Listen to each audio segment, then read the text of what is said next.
I'd like to start off by explaining my situation at the time. I was 15 and had begun hanging out with the wrong crowd. Guys far too old to be hanging out with me had gotten me into a plethora of drugs. I was on and off homeless, and our days consisted of riding around town in the blistering summer heat to Walmart and other various stores to stock up on stolen goods. I had mentioned to two of my closest friends at the time that I knew something we could easily steal to get high on. We'll call them Caleb and Seth. I explained to them that a couple boxes of Benadryl would get us high off our asses. As per usual, we trekked up to Walmart and made a run, stealing some junk food and a couple boxes of Benadryl. After our score, we went to the back of the large building, knowing the trails and the train tracks were just around the corner. We made our way down the tracks to a sort of swampy area and made ourselves a spot to sit. I told them how much each of us would probably need to get a kick, and without hesitation we all popped a handful each. Now, this next part is a bit confusing, as abusing this drug to get high makes you extremely delusional and hazy. But I remember we had all been sitting there about 20 minutes when it started to kick in. My thoughts would leave my head as quickly as they entered. I couldn't even keep my mind straight. Caleb was speaking to someone who wasn't there and standing up only to stumble around. Seth was handling it much better, but I could tell he was also getting woozy. Time seemed to pass never-endingly slow, but at the same time it seemed like I was coming in and out of consciousness like every 10 minutes apart. My mind was racing. I remember touching pebbles and dirt on the mucky ground below me, thinking I saw something that I needed to pick up, but I just couldn't. I recall Caleb wandering off, claiming he had to use the washroom. Seth and I heard him talking to himself in the bush and falling over and almost getting into the marshy water. After Seth went to retrieve him, the next thing I remember is Caleb wandering into the water up to his knees and bending down in the water, grasping at dirt settled at the bottom. I was sitting there in a confusion and daze, then stated I too needed to use the washroom and wandered off.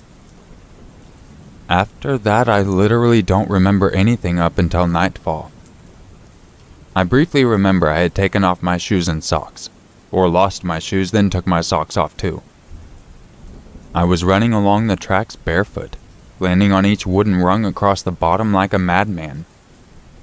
I remember turning around and running back and forth for minutes at a time just up and down the tracks. I remember stopping abruptly on the tracks and bending down, seeing my phone and its pink case laying there. I tried picking it up, but my hand went right through it. Again and again I tried picking it up, but I was only getting dirt. Eventually it clicked that there was no phone, and I moved on. The next two events, I'm not really sure in which order they occurred because my mind was so frazzled that night, but I'll relay them both the best I can.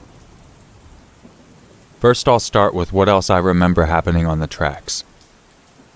As I continued to walk or run like a creepy weirdo back and forth on the tracks, I suddenly stopped at the sight of a huge black mass to the right of me in the bush. In my delirious state, I stopped and squinted my eyes, straining to see what could have only been 6 feet in front of me.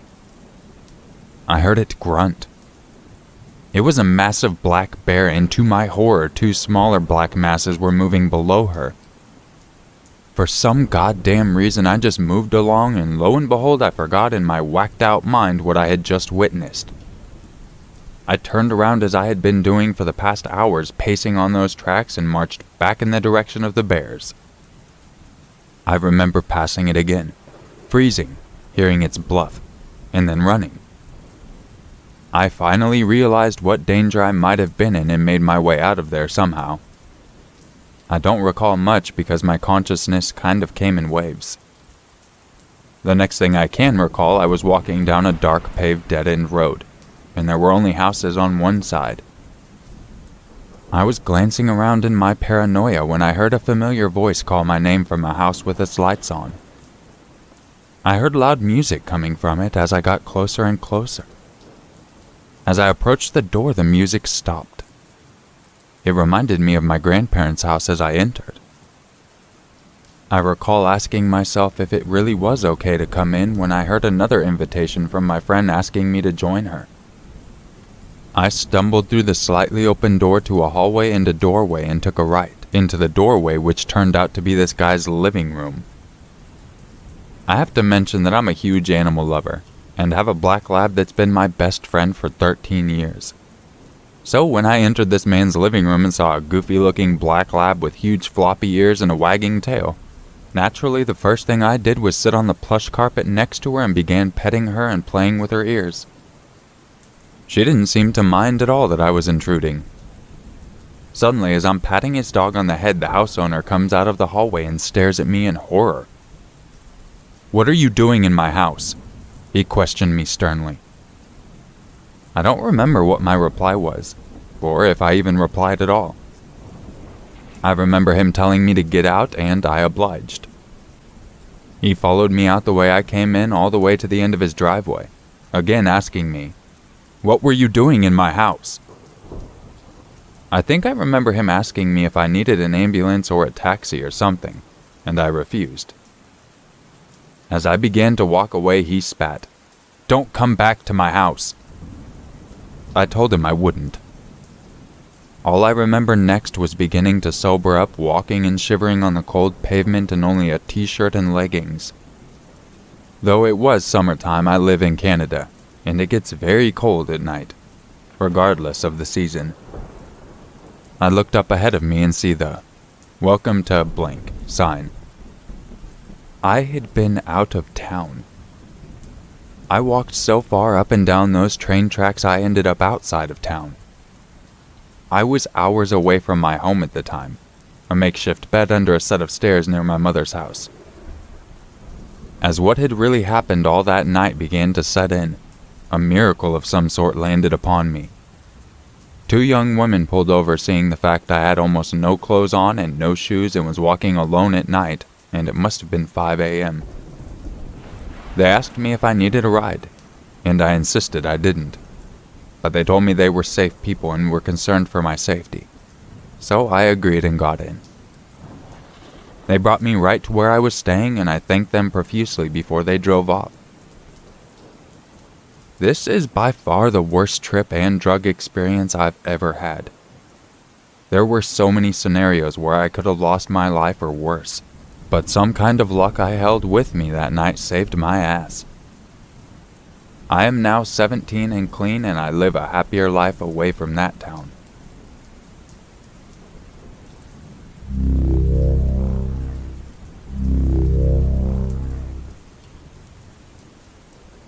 Before I start this story, I want to give a little bit of backstory. Growing up as a girl, I learned from a young age that danger can be lurking around any corner. When I was 12 years old, my mom and I were at Best Buy looking for Christmas presents for my dad. During our time there shopping, something happened that changed my life forever. Without realizing it, a man had walked up next to me and began trying to get my attention. Luckily, it didn't take long for my mom to notice the man's strange behavior. She quickly grabbed my hand and led me to the checkout line, not caring if she grabbed the right movie for my dad. We were walking out of the store in less than 10 minutes, and that's when we saw multiple police cruisers parked in the fire lane right in front of the store entrance.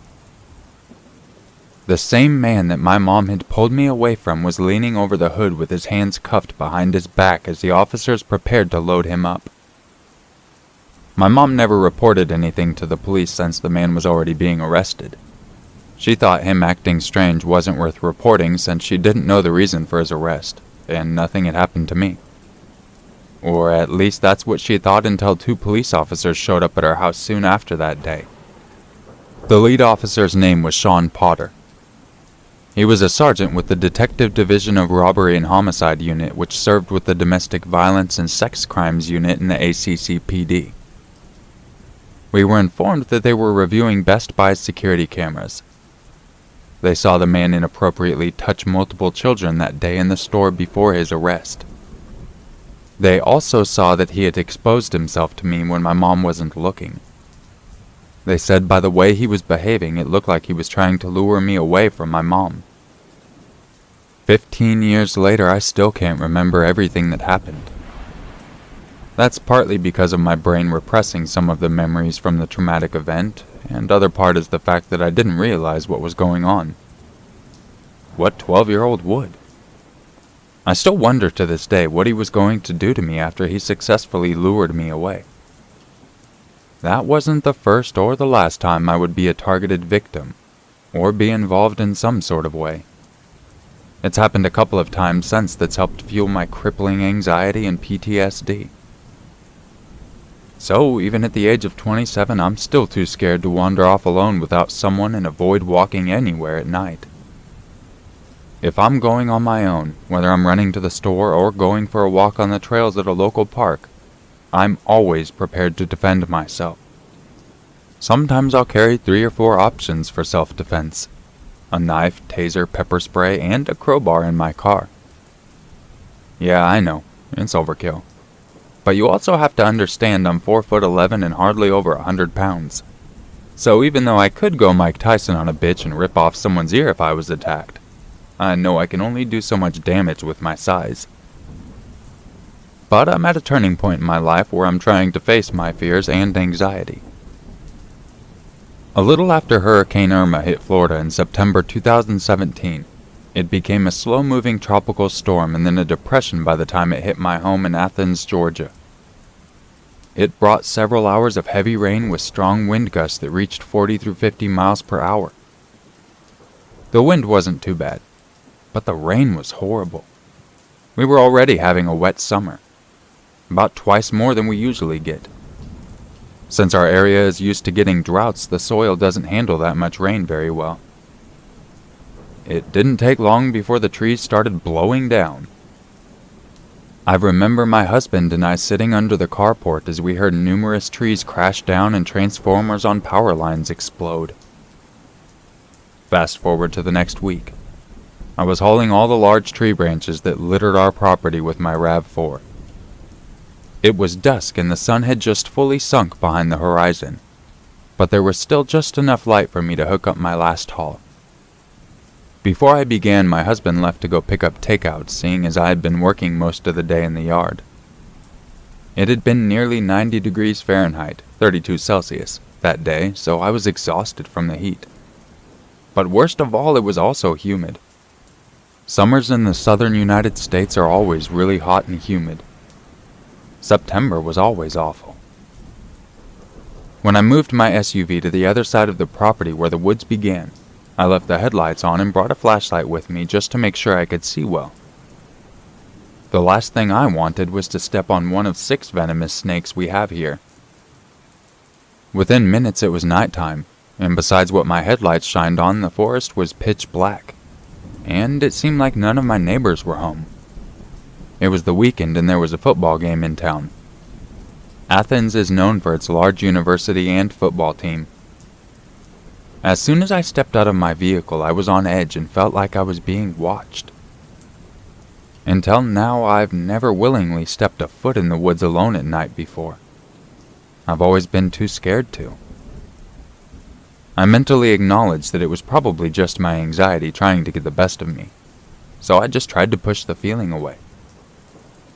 But just as I finished fastening the remaining branches together to hook to my SUV, I suddenly saw a flashlight shining through the woods.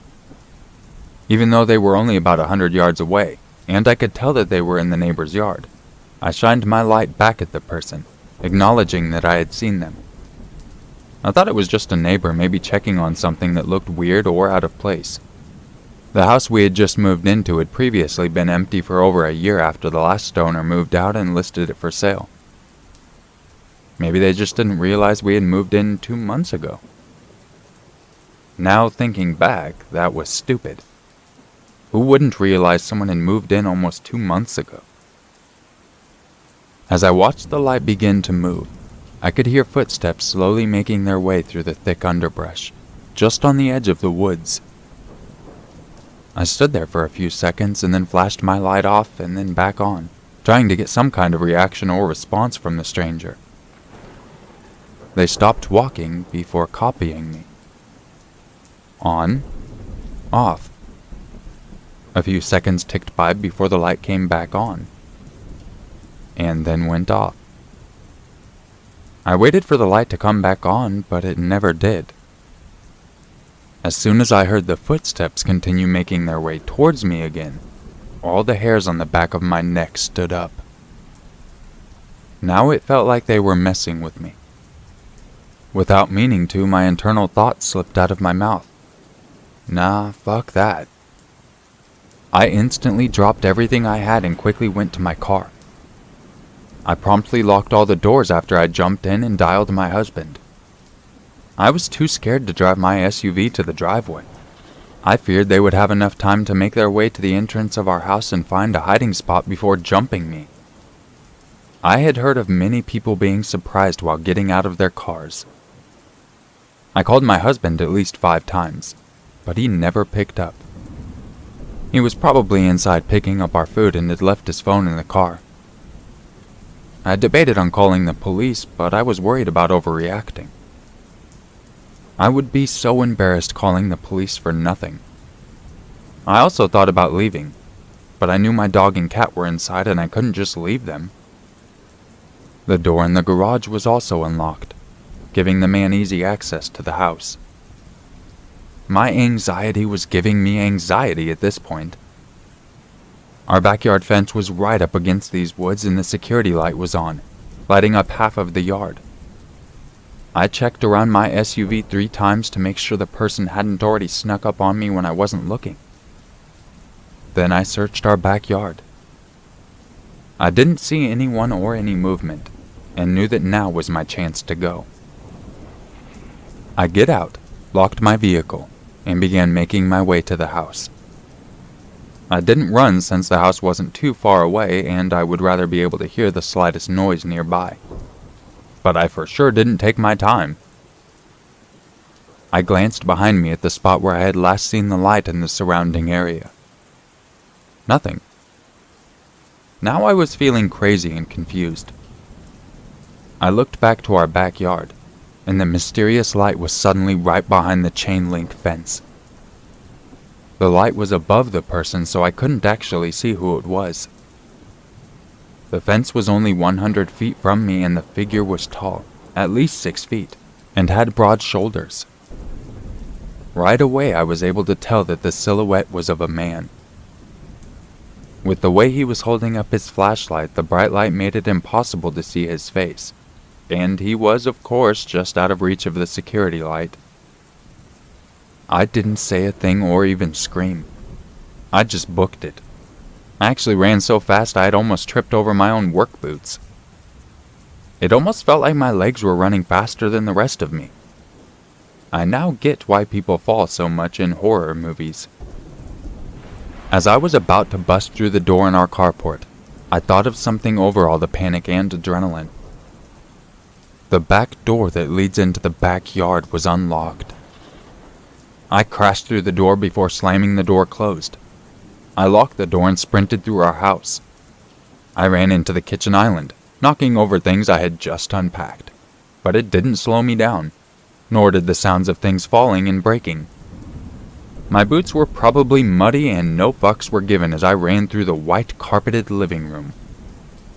I quickly locked the door and then looked outside the window. Nothing. There was no light or man to be found. I stood there for a good minute or two, waiting. Again, nothing. I went around the house checking each window and door at least twice before I finally heard my husband. When he called, my ringtone nearly made me piss myself. He calmed me down and got home as soon as he could. He said it was probably nothing and was just a neighbor. I left my car and tools in the yard until the next morning. After a long night of little sleep, I went to retrieve my things. Once I was done, I decided to go to my neighbors to see if it was one of them. Maybe I was just being too paranoid. One by one, they responded with confused faces and then concern. I called the police to make a report. Even the officer looked confused. He said the most I could do was just keep an eye out and keep everything locked up even when I'm home just in case. but that was it. There wasn't really anything they could do. I'm guessing it was somebody trying to break in since everything began happening once my husband was gone. The timing was too perfect. It was like he waited for him to leave. The flashlight is a good way to distract or confuse someone too, and with the light pointing at me, I couldn't identify him. I read in a local paper about it happening to a woman who was almost raped after someone tried breaking into her home. All of it was scary, but the worst part was the fact I hadn't seen his face. I have no idea who this man is or what his intentions truly were. I could have passed by this person on the street and I would have no clue it was them. Nothing else happened, but it didn't make me feel any better. I didn't sleep well for weeks and had trouble going out for a cigarette once it was dark. So I was left confused, without answers and with more anxiety. Just like before in Best Buy, I felt like prey and wondered what would have happened if they had gotten their hands on me. I know it may just seem like an experience that someone can move past, but it's not that easy for me.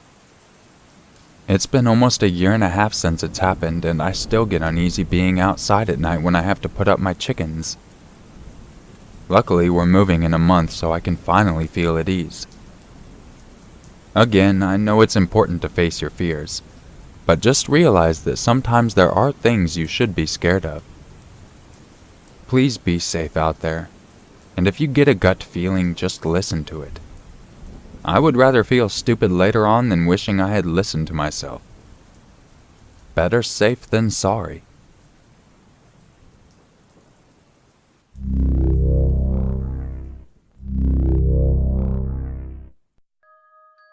If you enjoyed this video, don't forget to leave a like, subscribe, share it with your friends, all that schnazzy stuff. And if you would like to help support the channel and get yourself some cool perks, make sure you check out my Patreon page. There's exclusive content, there's access to all of my old videos starting back to my first scary stories that are all sent unlisted. Over 24 hours of content. And there's also a private Discord where we chat, so go check it out. I appreciate you checking out this video, and I will catch you in the next one. And just remember, it's always scarier if it's true. Bad bye.